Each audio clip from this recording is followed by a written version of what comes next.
Bo'ldi 750 ming man sizga berib yuboraman, bitta videoga olaman, shu gapirib bering bo'ldi. 750 ming so'm puldan olaman. 750 ming so'm senga boradi berib yuboradi. Chekini ham ko'rsatmayapsiz, boshqa qilmayapsiz. U odam ochilmagan narsa, upakovkada turibdi-ku ham. Shuni olib borib ber, 750 ming menga ber.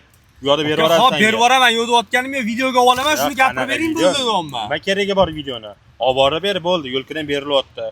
750 ming so'm sen hozir menga berasan. Borgandan keyin berib yuboradi yo'lkarangga qo'shib. Yo'q, aka, men video gapirib beraymi, nimadan cho'chyapsiz unda? Men cho'chiyotganim yo'q, короче. Bu olib borib ber, bo'l, pul ber 750 ming menga. Men aka, men boshqa taksi chaqiring. Olib borib berdimmi? Yo'q, aka, olib borib bermang. 750 ming so'mga video gapirib bering davay deyapman. Gapirib bermayapsiz. Qatta emaski uni o'zini 750 ming kichkina pul emas, aka.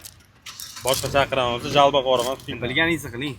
Har bitta pul berib olayotgan dastavkangizni kreditni o'zi bilan video qilib olishingizni tavsiya etamiz. Chunki bunaqa holatlarda mashinlikka uchrab qolishingiz mumkin. Yandexda yurib, hali ham yaxshi pul ishlamayotgan bo'lsangiz, Toshkent Sifat taksoparkka ulaning. Ko'p rasxodlardan qutulishingiz mumkin. Har 5000 kilometrda moyiz tekinga almashtirib beramiz. Bir oy ichida 6 ta haydovchiga 1 million so'mdan pul mukofoti beramiz. Agar siz arenda to'lashga qiynalayotgan bo'lsangiz, boshlang'ich to'lovsiz to'lab beramiz, foizlisiz. Mashinangizga jarimaga urib pulni yig'a olmayotgan bo'lsangiz, biz foizsiz muddatli to'lovga o'chirib beramiz, boshlang'ich to'lovsiz. Avtozapchastlarni ham boshlang'ich to'lovsiz olib beramiz, foizlisiz muddatli to'lovga boshlang'ich to'lovsiz. Uning uchun Toshkent Sifat taksoparkga kelib ishlash kerak. Pul yetishlarimizdan umuman muammo bo'lmaydi. 24/7 operatorlarimiz ishlaydi.